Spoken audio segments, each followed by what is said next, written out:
Hay algo que casi nadie admite, pero pasa muchísimo más de lo que crees. Empiezas un juego, te dicen que es una obra maestra, que es imprescindible, que todo el mundo lo ama, lo pruebas y a las pocas horas lo dejas, no porque sea malo, sino porque algo no encaja. Pasa con auténticos gigantes de la industria, juegos que han marcado una época, que han ganado premios, que todo el mundo recomienda, pero que en silencio miles de jugadores abandonan antes de terminarlos. Y antes de seguir, ojito a esto porque esto sí merece la pena aprovecharlo. Hasta el 1 de mayo en Eneba tienen un 10% de descuento extra en juegos, DLCs, suscripciones y tarjetas regalo usando el código ABR26. Y aquí viene lo importante. No es solo un descuento más, hay un truco para sacarle el máximo partido. Si ves un juego que ya tiene cashback del 25%, no uses el código, quédate con el cashback porque te sale mejor. Pero si el juego o la tarjeta que quieres no tiene cashback, ahí es donde metes el código, y así te llevas ese 10% extra directamente. Es literalmente la mejor opción en cada caso. Además, es válido en España, USA y casi toda LATAM. Puedes usarlo una vez por IP con un máximo de compra de 100 euros. Y te dejo el enlace en la descripción y en el comentario fijado, y de paso apoyas al canal para que pueda seguir trayéndote más contenido como este. Ahora sí que sí, vamos a empezar con Cuphead, que te entra por los ojos como pocos, pero en cuanto empiezas te das cuenta de que no es un paseo. Hay que decirlo claro, Cuphead entra por los ojos como pocos juegos en la historia. Ese estilo inspirado en dibujos animados de los años 30, animado a mano, con música jazz constante, hace que parezca más una obra de arte que un videojuego. Te engancha en segundos, pero claro, una cosa es lo que parece y otra cosa lo que realmente es, porque en cuanto empiezas a jugar, el juego te suelta una bofetada. Cuphead no es difícil poco a poco, no, es difícil desde el minuto 1. No hay tutorial largo, no hay margen para aprender tranquilo.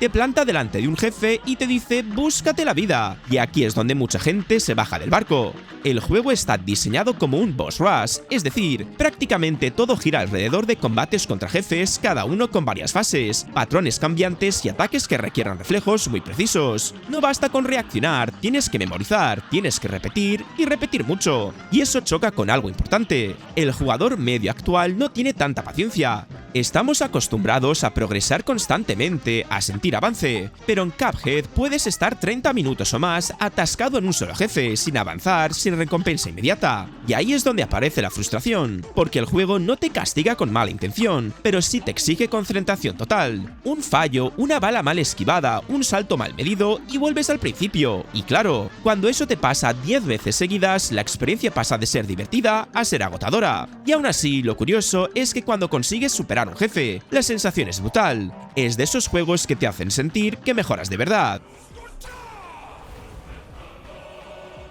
Luego tenemos casos como Skyrim, que hace justo lo contrario, te da libertad total, pero tanta que a veces te pierdes, te saturas y acabas sin saber muy bien hacia dónde ir. Para empezar, Skyrim es libertad pura. Desde el minuto 1, el juego te dice, haz lo que quieras, puedes seguir la historia principal, perderte en misiones secundarias, convertirte en ladrón, mago, asesino, lo que te dé la gana. Y eso en teoría es increíble, pero en la práctica puede ser un problema, porque tanta libertad también significa falta de dirección. Hay jugadores que necesitan un camino claro, un objetivo constante, algo que les empuje hacia adelante, y Skyrim muchas veces no te lo da. Te sueltan en un mundo y confían que tú encuentres tu próxima motivación, y no todo el mundo conecta con eso. Luego está el ritmo. El inicio es potente, con dragones, ejecuciones, un escape épico, pero después el juego baja muchísimo las revoluciones. Empiezas a caminar, a hablar con NPCs, a hacer encargos simples, y claro, hay gente que siente que el juego se enfría demasiado rápido. Y ojo, otro punto importante, el combate.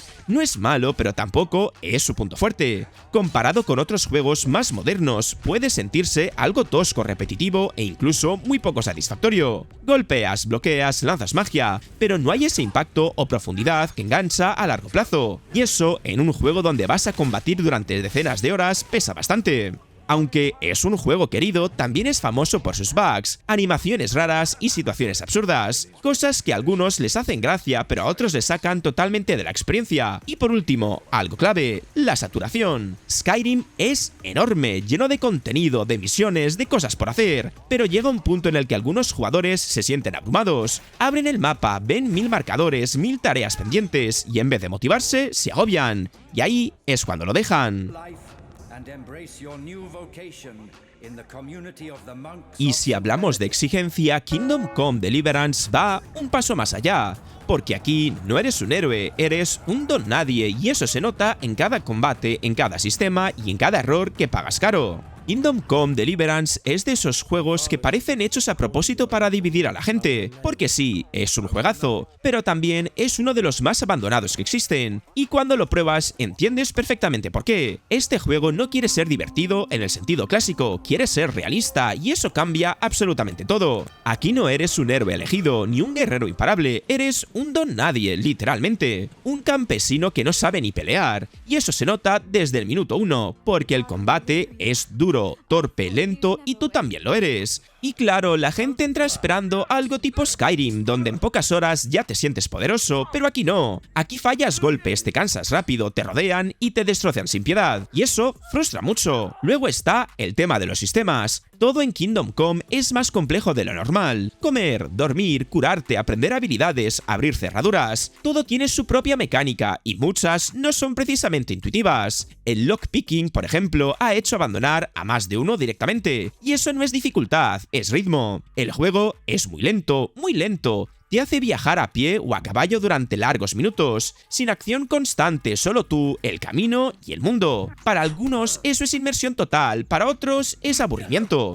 Y aquí entra el mayor problema. No es un juego que te agarre, es un juego que te pide paciencia. Porque si aguantas, si aprendes, si mejoras poco a poco, el juego se transforma. Empiezas a dominar el combate, a entender sus sistemas, a meterte de verdad en ese mundo medieval tan realista. Y entonces sí, se vuelve una experiencia brutal. Pero claro, hasta llegar a ese punto, cuesta. Algo parecido pasa con Persona 5 Royal, aunque por razones distintas, porque no te exige reflejos, te exige paciencia. El caso de Persona 5 Royal es bastante llamativo porque estoy hablando de uno de los RPGs más aclamados de los últimos años, pero también de uno que mucha gente deja antes de que realmente empiece lo bueno. Y el problema principal está en algo muy simple, el ritmo. Persona 5 Royal no empieza como un RPG típico, no te lanza directamente a pelear, a explorar o a mejorar tu personaje, no. Empieza como una historia muy guiada, con muchísimos diálogos, escenas largas y tutoriales constantes. Durante las primeras horas, más que jugar, estás leyendo. Y claro, eso no es para todo el mundo. Hay gente que entra esperando acción, combates rápidos, progreso inmediato, y se encuentra con una especie de simulador de instituto mezclado con novela visual. Vas a clase, trabajas con personajes, gestionas tu tiempo y los combates tardan bastante en convertirse en algo frecuente. Y ahí es donde muchos dicen, esto no es para mí. Luego está la duración. Persona 5 Royal es larguísimo, fácilmente se puede ir a las 100 horas o más. Y eso, aunque suene bien, también puede ser intimidante. Hay jugadores que sienten que están empezando algo demasiado grande que requiere demasiado tiempo y lo dejan antes de comprometerse. Y ojo, porque otro punto importante es que el juego no te da libertad total al principio. Aunque luego se abre muchísimo, al inicio te lleva bastante de la mano. Te dice qué hacer, cuándo hacerlo, con quién hablar, y eso puede chocar con quien busca más control desde el primer momento. Y claro, cuando llegas a Red Dead Redemption 2, la cosa cambia otra vez, porque aquí el problema no es la dificultad ni la complejidad, es el ritmo. Porque sí, es una barbaridad de juego, pero también muy peculiar. Para empezar, el ritmo. Red Dead Redemption 2 es lento, pero lento de verdad. Desde el principio ya te lo dejan claro. Animaciones largas, movimientos pesados, todo tiene peso. Abrir un cajón, recoger un objeto, montar a caballo. Todo está pensado para ser realista, no para ser rápido. Y eso, aunque es increíble a nivel de inmersión, también desespera a mucha gente. Porque hoy en día estamos acostumbrados a juegos más ágiles, más inmediatos.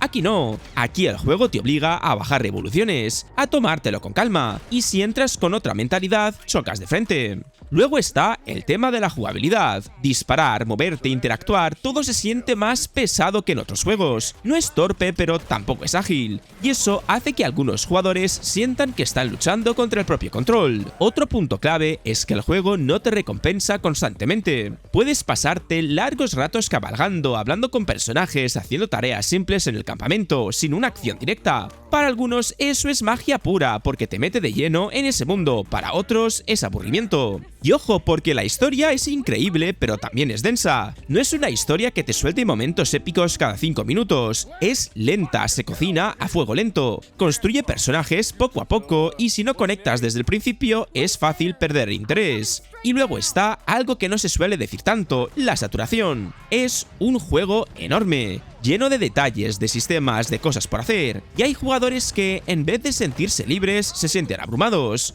Pero claro, si aguantas, si entras en su ritmo, si pasas de la montaña con nieve del principio, lo que ofrece el juego es brutal. Es de esos juegos que no solo juegas, los vives. Después pasamos a Baldur's Gate 3, que directamente no intenta gustar a todo el mundo. Vamos a empezar con el combate. Baldur's Gate 3 no es una acción directa, es por turnos, lento, estratégico y muy pensado. Cada movimiento cuenta, cada habilidad tiene su momento, y muchas veces tienes que pararte a pensar antes de hacer nada. Y claro, hay jugadores que entran esperando algo más dinámico, más inmediato, y se encuentran con algo mucho más pausado. Y eso ya tira a muchos para atrás. Luego está la complejidad. El juego tiene 1000 sistemas, estadísticas, habilidades, decisiones, interacciones, y no siempre te lo explica todo de una forma sencilla. Si no estás familiarizado con este tipo de RPG, te puedes sentir perdido bastante rápido. No es el típico juego que aprendes en 10 minutos, y eso abruma. Otro punto clave es la libertad, pero aquí pasa algo parecido a Skyrim. Demasiadas opciones pueden ser un problema. Puedes resolver situaciones de 1000 maneras, tomar decisiones importantes constantemente, y eso, aunque es increíble, también puede generar indecisión. Hay gente que se bloquea pensando si está haciendo lo correcto, y eso corta el ritmo. Además, el juego es largo, muy largo. Saber que tienes delante decenas y decenas de horas puede hacer que algunos jugadores no se comprometan del todo y lo acaben dejando antes de engancharse de verdad. Y ojo, porque el inicio tampoco es explosivo. Aunque tiene momentos interesantes, no es un arranque frenético que te atrapa al instante. Va construyendo todo poco a poco, presentando personajes, sistemas, situaciones. Si no conectas rápido, puedes desconectar igual de rápido. Y si hablamos de castigo, pocos como XCOM 2, donde cada error duele, donde puedes perderlo todo en cuestión de segundos, y donde la frustración aparece antes que la recompensa. Y es que el golpe inicial es duro. XCOM 2 no te trata con cariño, te lanza misiones donde todo puede salir mal en segundos. Un mal movimiento, una cobertura mal elegida, un enemigo que no viste, y tu escuadrón puede caer en cuestión de turnos. Y aquí viene lo que más duele, la pérdida es permanente. Tus soldados no son números, los personalizas, los mejoras, les coges cariño, y cuando mueren desaparecen para siempre. No hay retry fácil, no hay marcha atrás cómoda, y claro, cuando pierdes a tu mejor unidad por un fallo tonto, el golpe es real, y eso frustra muchísimo. Luego está el tema del porcentaje, ese mítico 95% de probabilidad de acierto que falla. Y sí, pasa más de lo que debería. El juego sigue reglas, pero la percepción del jugador es otra. Sientes que el juego te está troleando, aunque no sea así, y eso quema rápido. Y otro punto clave es la presión constante. Aquí no juegas tranquilo, tienes un contador global, el proyecto Avatar, que avanza mientras tú haces misiones. Si no lo controlas, pierdes la partida, así que no puedes ir a tu ritmo, siempre tienes esa sensación de urgencia encima. Y eso agobia. Además, no es solo el combate. Tienes gestión de base, investigación, decisiones estratégicas, y todo fluye. Si no optimizas bien, si no entiendes cómo funciona todo, la partida se puede ir de las manos sin darte cuenta. Luego tenemos casos como Eleanor, que rompe expectativas porque parece un juego de acción, pero en realidad es un juego de pensar, de observar, de equivocarte, y no todo el mundo entra en ese rollo. Eleanor no va de acción constante, no es un GTA aunque lo parezca por fuera. Aquí eres un detective y eso significa investigar, interrogar, observar, pensar. Y claro, mucha gente entra pensando persecuciones, disparos, caos, y se encuentra con algo mucho más lento y cerebral. y ahí ya pierdes a unos cuantos. El núcleo del juego son los interrogatorios, y aquí es donde brilla, pero también donde rompe a muchos jugadores. Tienes que mirar las caras de los sospechosos, analizar sus gestos, decidir si mienten o dicen la verdad, y no siempre es tan claro como parece. A veces fallas, acusas mal, te equivocas y el juego sigue adelante. No hay una forma fácil de hacerlo perfecto, y eso genera frustración, porque sientes que estás fallando sin entender del todo por qué. Luego está el ritmo, el juego es pausado, muy pausado. Vas de un caso a otro, conduces por la ciudad, recoges pistas, hablas con gente, pero no hay esa sensación constante de adrenalina. Hay momentos de acción, sí, pero son secundarios, y si no conectas con ese estilo más tranquilo, se te puede hacer muy pesado. Otro punto importante es la repetición. Aunque los casos cambian, la estructura se repite bastante. Llegar, investigar, interrogar y resolver. Y para algunos jugadores eso acaba sintiéndose como un poco monótono con el tiempo. Algo que también pasa con The Witcher 3, que es increíble pero empieza lento, abruma con sistemas y contenido y exige implicación desde el principio. Y no es porque sea malo, es justo lo contrario. El primer problema empieza con el ritmo. The Witcher 3 arranca bastante lento. Te suelta en una zona inicial donde tienes que hablar mucho, moverte bastante, entender sistemas, conocer personajes, y aunque todo está bien hecho, no es un inicio explosivo que te atrapa al instante. Y claro, hoy en día eso pasa factura. Luego tienes el combate, que no es malo pero tampoco es lo mejor del juego. Puede sentirse algo repetitivo, incluso un poco tosco al principio. Golpeas, esquivas, usas señales, pero no hay una sensación de impacto brutal que engancha desde el minuto 1, y eso hace que algunos jugadores no terminen de conectar. Otro punto clave es la cantidad de información. Pociones, aceites, habilidades, alquimia, equipo. El juego tiene muchos sistemas, y no siempre los explica de forma súper clara. Si no te paras a entenderlo, puedes sentir que estás jugando mal sin saber exactamente por qué, y eso llega a frustrar. Pero el mayor problema, sin duda, es la saturación. El mapa está lleno de iconos, de misiones secundarias, de contratos, de cosas por hacer. Abres el mapa y parece que tienes trabajo para meses, y en vez de motivar,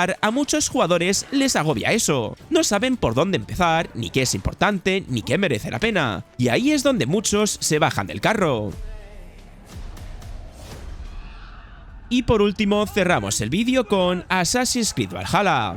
El caso de Assassin's Creed Valhalla es bastante claro, porque es un juego que lo tiene todo para engancharte, pero también todo para cansarte. La ambientación es brutal. Vikingos, invasiones, Inglaterra medieval, saqueos, construcción de tu asentamiento, todo suena increíble, y de hecho, durante las primeras horas lo es. Te sientes poderoso, descubriendo el mundo, participando en batallas, avanzando. Pero poco a poco empieza el problema real, la duración. Valhalla es exageradamente largo. No estoy hablando de 30 o 40 horas, no. Te puedes ir fácilmente a más de 80 o incluso 100 horas si quieres avanzar en la historia principal con calma. Y eso, lejos de motivar a mucha gente, le pesa, porque llega un punto en el que sientes que no avanzas. El juego se divide en regiones, y cada una tienes que repetir un mismo patrón similar. Llegar, ayudar a un territorio, hacer misiones, resolver conflictos, y aunque cambien los personajes, la sensación de esto ya lo he hecho antes aparece bastante rápido, y ahí empieza la fatiga. Otro punto clave es el combate. Es más directo que en otros Assassin's Creed, más enfocado en la acción, pero también puede volverse repetitivo.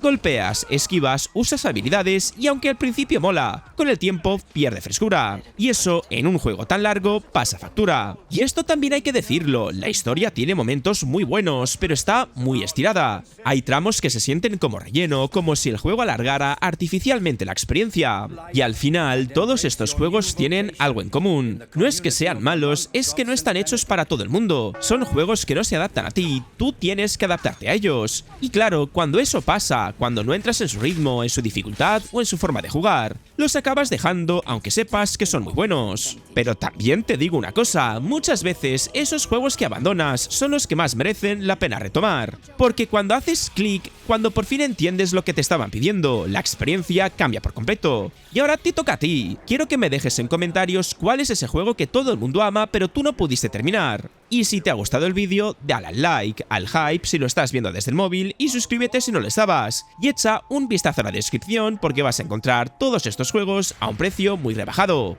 Dicho esto, nos vemos en el próximo vídeo.